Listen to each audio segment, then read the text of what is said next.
और अब खबरें विस्तार से। 2 दिवसीय दौरे पर वाराणसी पहुंचे पर्यटन मंत्री जयवीर सिंह ने जन सुनवाई की, साथ ही पत्रकारों से बातचीत की। 2 दिवसीय दौरे पर वाराणसी पहुंचे उत्तर प्रदेश के पर्यटन एवं संस्कृति मंत्री जयवीर सिंह ने घोसी उपचुनाव के परिणाम पर प्रतिक्रिया दी। भाजपा प्रत्याशी दारा सिंह चौहान की एकतरफा हार पर कहा कि समाजवादी पार्टी की जीती हुई सीट थी, जिसे वह बरकरार रखने में कामयाब हुए। साथ ही कहा कि विपक्ष जब हारता है तो ईवीएम और निर्वाचन आयोग पर ठीकरा फोड़ता है।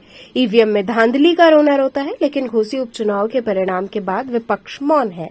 जयवीर सिंह ने कहा कि हम लोग अपनी हार को स्वीकार करते हैं, हार के कारणों की समीक्षा करेंगे। 2024 में यूपी की 80 लोकसभा सीटें जनता बीजेपी की झोली में डालने का काम करेगी। सनातन धर्म पर की जा रही टिप्पणी को लेकर मंत्री जयवीर सिंह ने कहा कि षड्यंत्र के तहत हमारे धर्म पर हमला किया जा रहा है। बीजेपी को हार वहाँ पर मिली है, विपक्ष बड़ी काफी उत्साहित है जीत को लेकर। वो कह रहा है कि इंडिया जो गठबंधन है वो पहली जीत है। आगे भी देखिए, नंबर 1 ये समाजवादी पार्टी की जीती हुई सीट थी जो वो बरकरार रखने में कामयाब हुए हैं।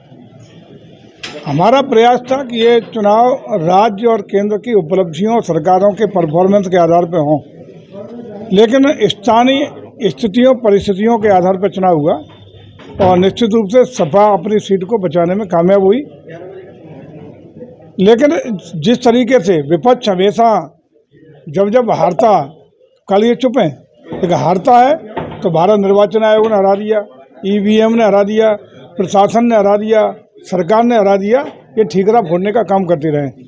लेकिन हम लोग सहर्ष अपनी हार को स्वीकार करते हैं, लोकतंत्र का जनादेश है और उसमें हम लोग हमारा प्रत्याशी वहाँ लूज किया है। लेकिन ये भी सही है कि समाजवादी पार्टी अपनी सीट को बरकरार रखने में कामयाब हुई है। इससे कोई गलतफहमी नहीं पड़नी चाहिए।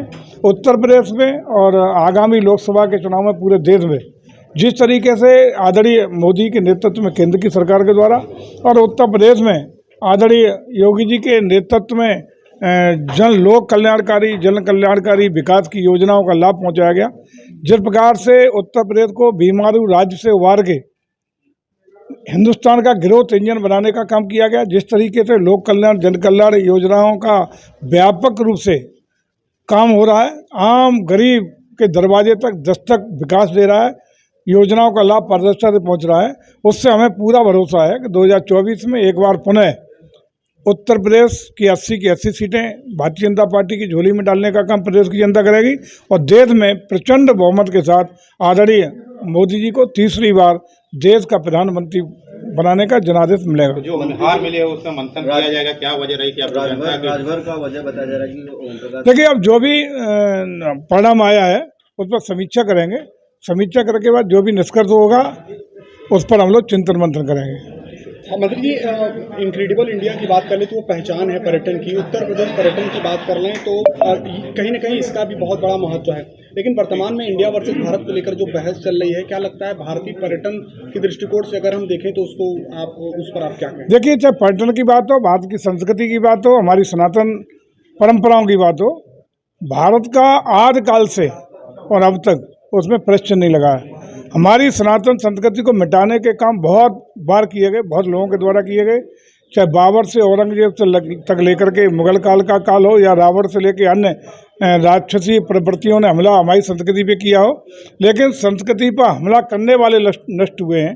हमारी संस्कृति अछूत है और उसी तरह आगे भी सनातन परंपरा को कोई नुकसान नहीं कर पाएगा। मंत्री जी, लगातार सनातन धर्म पे जिस तरीके से टिप्पणियां किया जा रहा है, क्या लगता है जो इंडिया अलायंस के लोग हैं उस पर चुप्पी साधे हुए हैं लगातार? देखिए, हमें लगता है कि जिस प्रकार से षड्यंत्र के तहत हमारी सनातन संस्कृति पर सनातन परंपराओं पर हमले किए जा रहे हैं, ये भारत और भारतीयता के खिलाफ हैं और देश की जनता इसको कतई बर्दाश्त नहीं करेगी। वो आने वाले समय में ऐसे लोग जो केवल वोट की खातिर लोकसभा की चुनाव की दृष्टि से इस प्रकार से राजनीतिक हमले कर रहे हैं, ये देश की जनता उसका मुंहतोड़ जवाब आने वाले समय में देने वाली है। में हार मिली है उससे विपक्ष कहीं न कहीं उत्साहित। उनका कहना है कि इंडिया गठबंधन मिलने जिस तरह से गठबंधन हुआ है उस गठबंधन की जीत है और बीजेपी को मुंह कोई दिक्कत नहीं, दिन में सपने हैं, देख लेने तो कोई दिक्कत नहीं है। एक सवाल काशी विश्वनाथ मंदिर से है। काशी विश्वनाथ मंदिर में सावन के महीने में श्रद्धालु की संख्या बढ़ने की वजह से चढ़ावे में बढ़ोतरी हुई है, तो क्या लग रहा है कि इस तरह से आज आदरणीय प्रधानमंत्री के द्वारा जब से काशी कॉरिडोर का भव्य दिव्य लोकार्पण हुआ है उसका परिणाम है कि देश में सर्वाधिक हमारे श्रद्धालुओं की संख्या, पर्यटकों की संख्या बढ़ने में गुणात्मक रूप से जो वृद्धि हुई है और पूरा देश और पूरा उत्तर प्रदेश बम बम बोल रहा है।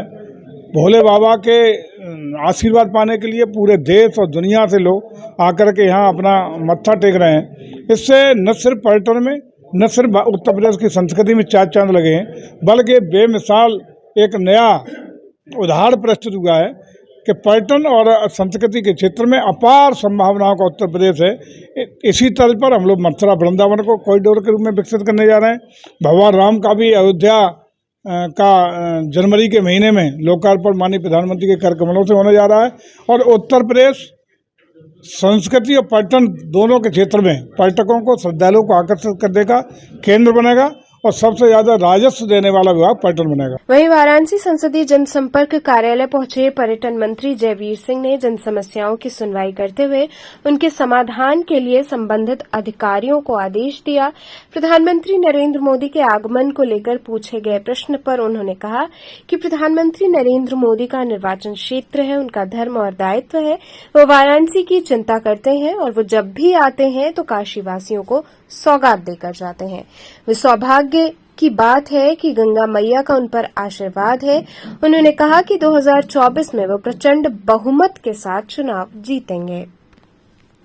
मंत्री जी, आपके एक विभाग की बात मैं कह रहा हूँ। संस्कृति विभाग के अंतर्गत ललित कला संगीत नाटक अकेडमी, भारत नाट्य अकेडमी है, उसमें अध्यक्ष पद खाली है, उसके बारे में बताएंगे? वही मैंने बताया आपको, ये सारे पद राजनीतिक पद हुआ करते हैं जिन पर पार्टी और सरकार दोनों मिल बैठ के चिंतन करके तय करते हैं। उसका यही नहीं, अकेला संस्कृति विभाग नहीं, पर्यटन विभाग नहीं, जितने भी पद अपने पूरे प्रदेश में खाली हैं उन पदों पर बहुत जल्दी आपको लोग, उपयुक्त लोग, योग्य लोग, क्षमतावान लोग दिखाई पड़ेंगे। सर, प्रधानमंत्री जी का आगमन होने वाला है, कितना तैयारियां कैसे चल रही हैं? हो जाना प्रधानमंत्री जी का आगमन होने वाला है। काशी में क्षेत्रीय संस्कृति अधिकारी का पद खाली है, लेकिन बहुत दिनों से इस पर कोई नियुक्ति नहीं हुई है। चिंता मत करिए, कोई भी हमारा कार्य प्रभावित नहीं होगा।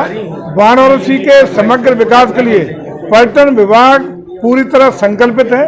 योजनाएं लगातार आ रही हैं, धरातल पर पहुंच रही हैं। सारी योजनाएं समयबद्ध तरीके से गुणवत्ता के साथ पूरी होने का काम होगा। कलाधाम का जो है यहाँ घोषणा हुई थी कि कलाधाम की स्थापना होगी, और लेकिन वो ठंडे बस्ते में चला गया। कोई योजना जो भी लोक हित में, जनहित में, वाराणसी के विकास हित में जो भी योजना, जो परियोजना आवश्यक होगी, सारी योजनाओं के लिए धन की कोई कमी नहीं आने दी जाएगी।